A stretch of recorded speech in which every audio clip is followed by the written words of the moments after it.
side, folks, in our last session, we talked about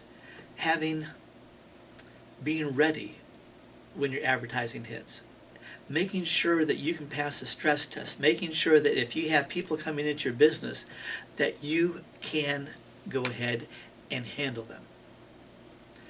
Let's talk about how to have a unique marketing advantage so that when people come in, you impress them. Number one, the easiest thing, at the same time the hardest thing for some businesses, is to treat your customers like people. How often have you gone into a retail store and you've had someone at the cash register yell, "Welcome to"? Well, that's nice, but what would happen if it was a little bit less automatic and people actually cared? What would happen if you trained your people to use the professional approach in sales, to go ahead and find out what the customer's needs were first and then help them with that?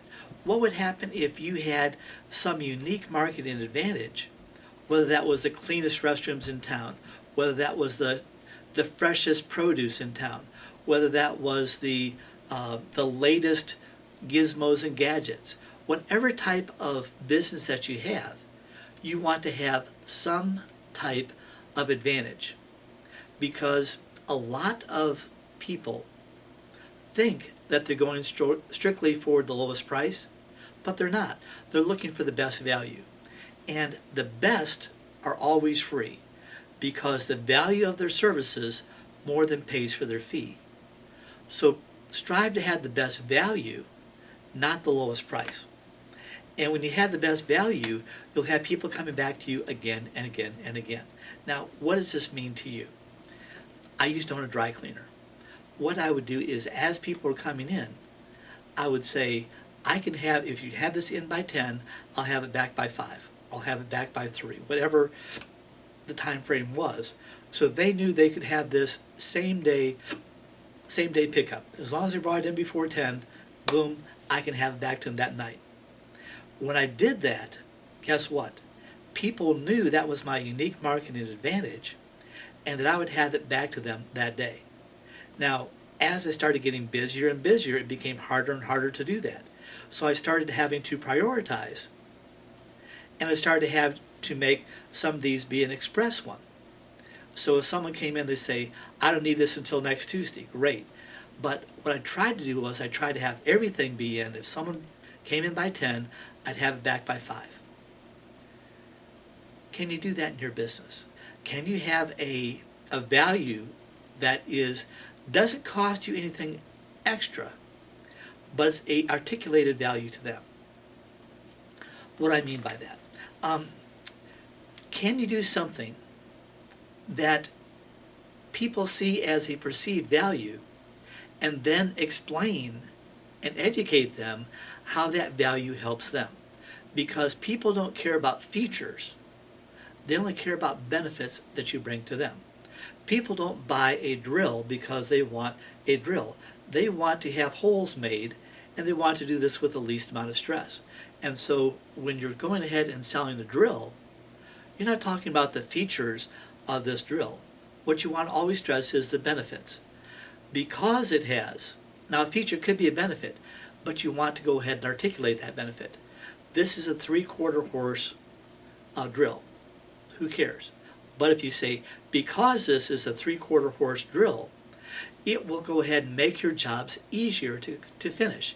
And you'll have more power, which makes it easier for you to go ahead and work on the harder jobs without having to change gears. Boom. Never tell them features. Take features and turn them into benefits. And when you're talking with a customer, you want to find out what's a benefit to them, because a benefit to you might be totally different than a benefit to them. One of my great sales trainers used to always, he never told people what the price was up front. What he would do was he would establish the value. So someone would come in and they'd say, "I want to buy a cheap vacuum. I want to buy an inexpensive vacuum." And say, "Well, what's inexpensive to you?" Because what's inexpensive to one person might be very expensive to someone else. And he would let them set the price. And they say, well, you're looking for something in this price range. What is it that you want to accomplish? And he'd find out from them what was important to them. So by having the customer establish, this is the price range I'm comfortable with, these are the features I'm looking for, what he could then do is he could say, great, now I know where to go.